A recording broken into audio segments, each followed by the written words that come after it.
With all the news and speculation heating up since Pokemon Day back in February, Pokemon Legends Z-A is quickly becoming one of the most talked about upcoming titles in the world.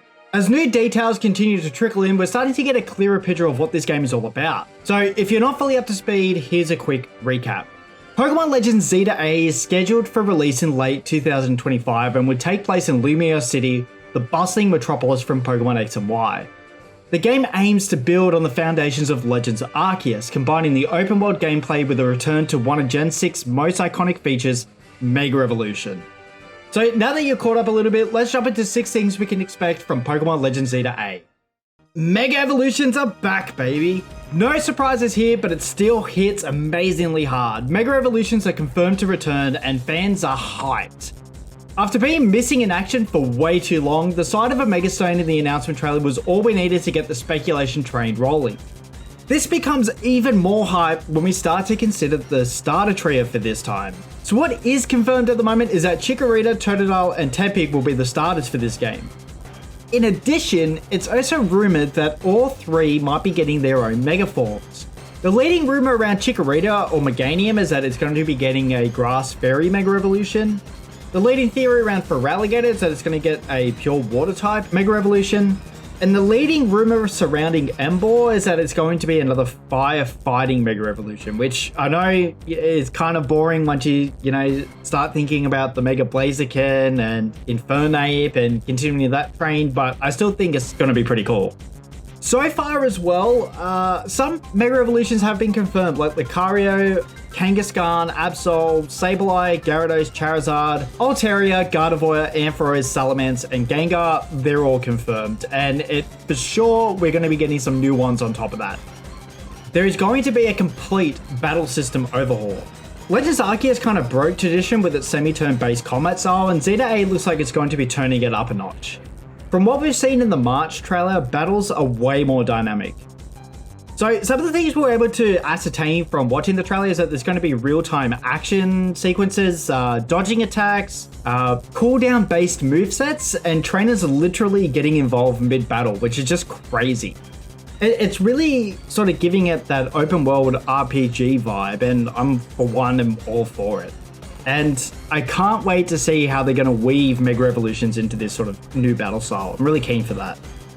There's going to be new catching mechanics. Now, catching Pokemon in Legends Arceus felt fresh and interactive, and Z-A is doubling down on this. One of the things that we were able to ascertain from watching the trailer is that you're going to be able to sneak up on wild Pokemon, you're going to be catch them without actually entering a battle. You're going to be able to explore new environments like wild zones and city rooftops. You're going to be even able to catch fainted Pokemon apparently, so this sounds a little wild, but hey, we saw it in the trailers, so let's see how this turns out. The other thing as well that's just absolutely crazy to think about is that it seems like you're actually able to catch another trainer's Pokemon. This is going to end up being absolutely hilarious, and the implications of this are just going to be so funny to watch play out.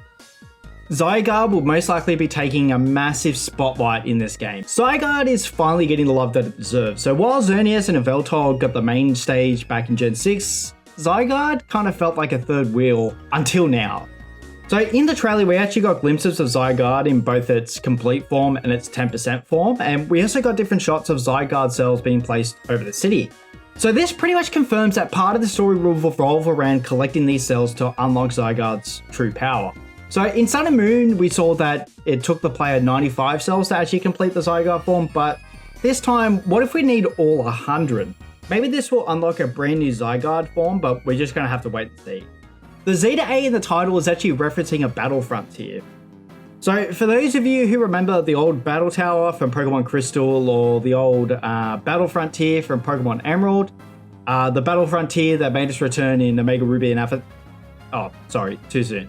But pretty much what Z-A's title is referencing is that there's actually going to be a new sort of battle frontier where you rank all the way from rank Z all the way to rank A.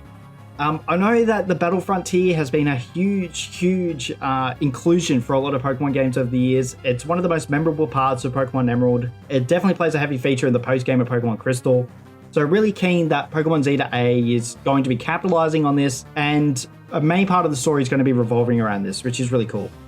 the game is going to be developed for the original Switch, not the Switch 2. Now, don't panic at all. I'm not suggesting in the slightest, because it's already confirmed that you can't play Pokémon ZA on the Switch 2. You definitely can. All that's confirmed. But given that this game has been in development for the last couple of years, it's definitely going to be developed on the basis of the old Switch's hardware. So, look, in saying this, don't panic. It's definitely going to be on the Switch 2, so don't panic there. But don't expect it to kind of have all the optimizations, the graphical features that come with the upgraded console. But it's definitely going to be available onto the Switch 2.